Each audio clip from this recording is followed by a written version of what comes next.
들리시나요? 이 규칙적이고도 위태로운 숨소리가 투명한 플라스틱 마스크 너머로 제 마지막 생명력이 하얗게 서렸다 사라지기를 반복하고 있습니다.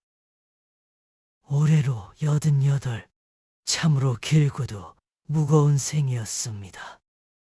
눈을 감으면 캄캄한 어둠 속에서 핏줄처럼 엉킨 지난날의 기억들이 파도처럼 밀려왔다 흩어지곤 합니다. 제 침대 머리맡에는 저를 지극정성으로 모신다고 소문난 큰아들 내외가 서 있습니다. 주름진 제 손을 꼭 맞잡고 연신 눈물을 훔쳐내는 저 아이들의 온기. 따뜻하게 느껴져야 할 그 손길이 어찌하여 제게는 이토록 차갑게만 느껴지는 것일까요? 그것은 아마도 저 손끝에 배어있는 보이지 않는 독약의 냄새를 제가 너무도 잘 알고 있기 때문일 겁니다. 숨을 들이킬 때마다 폐부를 찌르는 통증보다 제 심장을 더 갈기갈기 찢어놓는 것은 바로 저 거짓된 눈물입니다. 제가 처음 몸에 이상을 느낀 건 꼭 5년 전의 일이었습니다. 가난한 집안의 장남으로 태어나 밑바닥부터 기어 올라와 수백억 대의 회사를 일궜지요. 시장 바닥에서 막일로 시작해 번듯한 빌딩의 주인이 되기까지. 제 손톱 밑에 검은 때는 한 번도 가실 날이 없었습니다. 오직 자식들만큼은 저처럼 살게 하지 않겠다는 지독한 옥이 하나였으니까요. 하지만 언제부턴가 아침에 눈을 뜨면 온몸이 납덩이처럼 무거웠습니다. 머릿속은 안개가 낀 듯 흐려졌고 걸음걸이는 조금씩 비틀거렸지요. 단순한 노화려니 세월이 청구서를 내미는 것이려니 생각했습니다. 아니요, 사실은 그렇게 믿고 싶었던 것이겠지요. 그때까지만 해도 제 자식이 내민 잔에 담긴 것이 독이라는 걸 꿈에도 몰랐으니까요. 아버지, 몸에 좋은 귀한 약초를 달인 물입니다. 매일 밤 꼭 챙겨 드세요. 큰아들은 5년 전 그날부터 하루도 빠짐없이 짙은 빛깔의 차를 내왔습니다. 자식의 정성이 갸륵해 저는 그 쓴물을 단숨에 들이켜곤 했지요. 목구멍을 타고 넘어가는 찌릿한 금속의 맛. 그때마다 아들은 제 등 뒤에서 서늘하게 웃고 있었을까요? 어느 날이었습니다. 무심코 차를 마시려다 사례가 들려 서재 한 구석에 난초 화분에 차를 쏟고 말았지요. 그리고 며칠 뒤 수십 년을 꼿꼿하게 살아있던 그 난초가 시커멓게 타들어가며 죽어있는 것을 보았습니다. 잎사귀는 비틀렸고 뿌리는 썩어 문드러져 있었습니다. 마치 조금씩 말라가고 있던 제 육신처럼 말입니다. 그 순간 등줄기를 타고 흘러내리던 식은땀의 감각을 저는 아직도 잊지 못합니다. 오랜 직이었던 교원장 친구를 몰래 찾아갔습니다. 차의 성분 분석과 제 혈액 검사를 부탁했지요. 결과지를 받아든 친구의 파르르 떨리는 입술을 보며 저는 이미 모든 것을 직감했습니다. 자네 몸에 독성 물질이 서서히 축적되고 있어 누군가 아주 오랜 시간 동안 치사량에 못 미칠 만큼만 꾸준히 자네를 말려 죽이고 있는 거야. 그날 밤 저는 소리조차 내지 못하고 피를 토하듯 눈물을 쏟았습니다. 도대체 왜, 무엇이 부족해서? 어릴 적부터 원하는 것은 다 쥐어주었고 내 뼈를 깎아 금자탑을 세워주었는데 내 돈이, 내 재산이 아비의 목숨보다 더 무거웠단 말이냐? 경찰에 신고를 했을까요? 아니요. 그러지 않았습니다. 아들의 멱살을 잡고 따져 물었을까요? 그것도 하지 않았지요. 대신 저는 다음 날도 그 다음 날도 아들이 내미는 그 죽음의 잔을 묵묵히 받아 마셨습니다. 오늘 차는 유난히 달구나. 제 말에 흠칫 놀라던 아들의 눈동자. 그 미세한 흔들림을 관찰하며 저는 서서히 제 생명을 갉아먹는 독을 온몸으로 받아들였습니다. 왜냐고요? 복수하기 위해서였습니다. 단순히 저 아이를 감옥에 보내는 얄팍한 복수 따위가 아닙니다. 자신이 완벽하게 승리했다고 믿는 그 순간 가장 처참하게 모든 것을 빼앗아버리는 것. 그것이 평생을 투지로 살아온 늙은 아비의 마지막 교육이자 피눈물 나는 반격이었습니다. 저는 매일 밤 도끼 서린 숨을 몰아쉬며 저만의 장부를 쓰기 시작했습니다. 밤이 깊어온 집안이 잠들면 서랍 깊숙한 곳에서 낡은 가죽 수첩을 꺼냈지요. 2021년 11월 4일 붉은색 자 100ml 구토 증세 2022년 3월 15일 검은빛이 도는 탕약 시력 저하 및 손떨림 시작. 그것은 단순한 일기가 아니었습니다.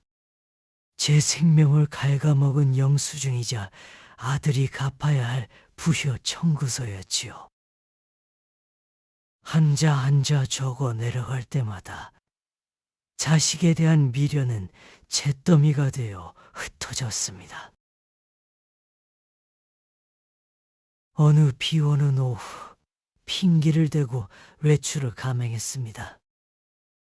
아들 내외가 매수해둔 대형 로펌의 변호사가 아닌 40년 전 시장 바닥에서부터 저를 알던 작고 허름한 사무실의 최 변호사를 찾아갔지요. 그는 저의 앙상한 몰골을 보고는 말을 잇지 못했습니다. 저는 그에게 두툼한 서류 봉투와 가죽 수첩을 내밀었습니다. 최 변호사, 내 유언장을 새로 작성해야겠네. 아주 특별하고 아주 지독한 것으로 말이야. 우리 장남이 아니었으면 아버님이 어찌 저리 오래 버티시겠어? 참으로 보기 드문 효자야. 친척들의 칭찬이 쏟아질 때마다 아들의 어깨는 의기양양해졌습니다. 며느리는 눈웃음을 치며 제 입가에 묻은 음식을 다정하게 닦아주었지요. 그 위선적인 연극을 바라보며 저는 속으로 헛웃음을 삼켰습니다. 너희가 그토록 기다리는 유산이 사실은 너희를 올감의 가장 날카로운 비수라는 것을 어찌 알겠느냐.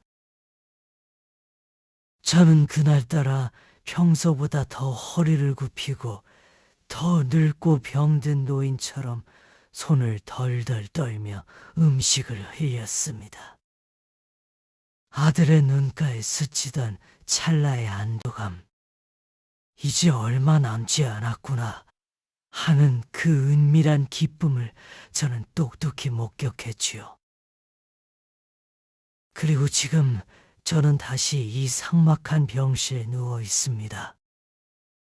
제 몸의 장기들은 이제 기능을 멈춰가고 있고 독은 기어이 제 심장 언저리까지 도달했지요. 참으로 이상한 일입니다.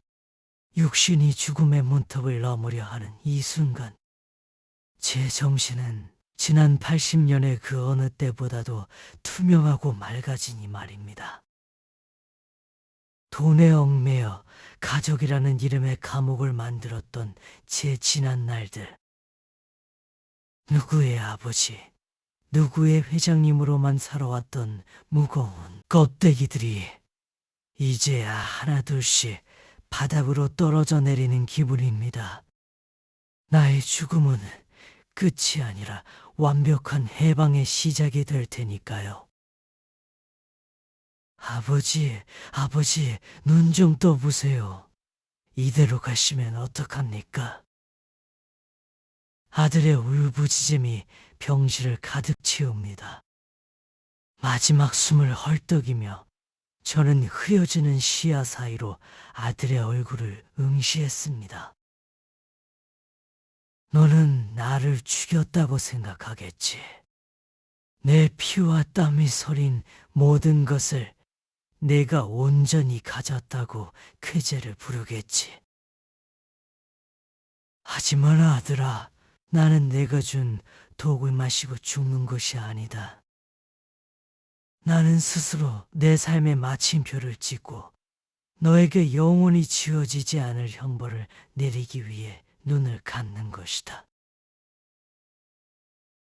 제 눈동자에 맺혀있던 마지막 빛이 꺼지는 순간 병실 안에는 긴 빗소리만이 차갑게 울려 퍼졌습니다. 육신을 벗어난 제 혼은 천장 한 구석에 머물며 장례식장의 풍경을 가만히 내려다보고 있었습니다. 정재계 인사들이 줄을 이었고 수많은 화환이 제 빈소를 화려하게 장식했지요. 사흘 밤낮으로 이어진 그 호화로운 장례식은 사실 죽은 자를 위한 애도가 아니었습니다. 그것은 새로운 권력자, 곧 수백억대 재산의 주인이 될 큰아들의 대관식이나 다름없었지요.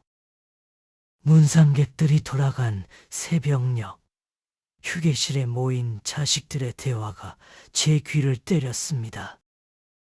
변호사는 언제 온대? 아버님이 생전에 증여 못한 부동산만 수백억인데. 설마 다른 소리 하는 건 아니겠지? 장례식이 끝나자마자 아들은 눈에 핏발이 가시기도 전에 변호사를 집으로 불렀습니다.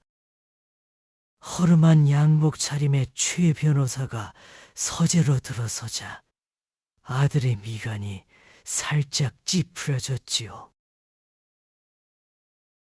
어서 확인하시지요. 저희도 일상으로 돌아가야 하니까요. 최 변호사는 묵묵히 낡은 가죽 가방을 열었습니다. 그 안에서 나온 것은 하얀 유언장 봉투와 작은 USB 하나. 그리고 아들이 그토록 익숙하게 보았던 제가 쓴 낡은 가죽 수첩이었습니다. 회장님께서 유언장을 낭독하기 전 가족들에게 먼저 보여줄 영상이 있다고 하셨습니다. 대형 모니터에 한 영상이 재생되었습니다.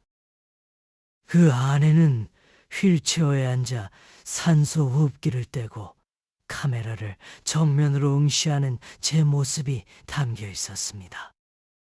비쩍 마른 얼굴이었지만 두 눈빛만큼은 시퍼렇게 날이 서 있었지요. 잘 지냈느냐, 내 자식들아. 화면 속 제 목소리가 서재를 울리는 순간 방 안의 공기는 얼음장처럼 얼어붙었습니다. 너희들은 지금쯤 이 늙은이가 남긴 떡고물을 기대하며 침을 삼키고 있겠지. 특히 우리 장남. 네가 매일 밤 내게 다정하게 내밀었던 그 차. 참으로 쓰면서도 참으로 서늘한 맛이었지. 화면 속에 제가 찻잔을 들어 올리는 순간 아들의 안색은 시체처럼 창백해졌습니다. 나는 다 알고 있었다. 내가 그 찻잔 속에 5년이라는 긴 시간 동안 내 피를 말려줄일 독을 섞어왔다는 것을. 서재 안에서 며느리에 억눌린 비명이 터져나왔습니다. 다른 형제들은 경악에 찬 얼굴로 큰아들을 바라보았지요.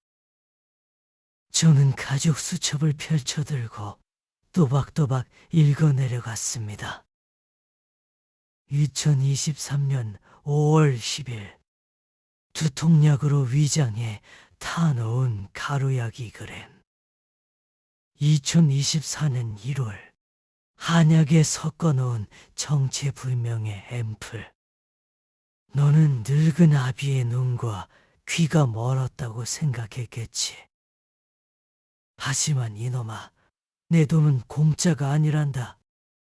단전에서부터 끌어올린 제 일갈에 아들은 기어이 바닥에 주저앉고 말았습니다. 최 변호사, 이제 그 유언장을 읽어주게. 영상이 멈추었고 서재는 무덤보다 더 깊은 정적에 휩싸였습니다. 최 변호사가 헛기침을 한 번 하고는 마침내 유언장을 읽어 내려갔습니다. 나의 모든 부동산과 동산, 주식일체는 범죄 피해자 지원재단과 무위탁 노인 보호소에 전액 기부한다. 단 장남에게는 그동안 내가 그에게 쏟아부은 모든 징여 내역과 내게 먹인 5년, 시두약의 구매 내역 및 증거 자료를 첨부하여 살인 미수 및 존속 살해 혐의로 고발 조치한다. 이것이 제가 남긴 마지막 불효 청구서였습니다. 창밖으로 붉고 푸른 사이렌 불빛이 번쩍이기 시작했습니다. 바닥에 엎드려 울부짖는 아들을 보며 제 영혼은 깊은 한숨을 내쉬었습니다. 통쾌했냐고요? 속이 시원했냐고요? 아니요. 수갑을 찬 채 끌려가는 아들의 뒷모습을 보며 심장이 천갈래 만갈래로 찢어지는 듯 했습니다. 이 끔찍한 비극의 씨앗은 결국 돈으로 모든 것을 해결하려 했던 제 오만함에서 비롯된 것일지도 모르니까요. 모두가 떠난 텅 빈 서재. 제 영정사진 앞에는 아들이 미쳐버리지 못한 마지막 찻잔이 덩그러니 놓여 있었습니다. 바람이 불어와 낡은 수첩의 페이지들을 무심히 넘겨버립니다. 독약의 기록, 분노의 기록, 배신의 기록들. 저는 이제 40년을 누구의 아버지, 돈 직원에는 기계로 살았던 가족이라는 이름의 감옥에서 마침내 걸어 나왔습니다. 아들의 탐욕도 나의 복수심도 결국 한 줌의 재가 되어 흩어질 허상이었음을 육신을 벗어던지고 나서야 비로소 깨닫게 된 것이지요. 문을 열고 밖으로 나섭니다. 발걸음이 어찌나 가벼운지 모릅니다. 돌아보면 참으로 치열하게만 살았습니다. 내 자신에게 따뜻한 국밥 한 그릇 여유롭게 사매이지 못하고 온통 자식들 입에 들어갈 것만 계산하며 살았던 팍팍한 생애. 이제 저는 80년 만에 처음으로 나라는 사람과 첫 데이트를 하러 떠납니다. 이 찬란한 봄 햇살 속으로 걸어 들어가는 제 모습이 제법 멋지지 않습니까? 인생이라는 무거운 짐을 지고 오늘 하루도 묵묵히 살아가고 계시는 당신. 기억하세요. 당신이 남겨야 할 가장 위대한 유산은 통장 속의 숫자가 아니라 당신 자신의 환한 웃음이라는 것을. 저의 지독했던 이야기는 이렇게 끝이 났지만 당신의 삶은 조금 더 따뜻하고 조금 더 당신 자신을 위한 것이기를 기도하겠습니다. 긴 이야기를 들어주셔서 고맙습니다. 이제 저는 참으로 오랜만에 깊고 편안한 잠에 빠져들 것 같습니다. 부디 안녕히 계시지요.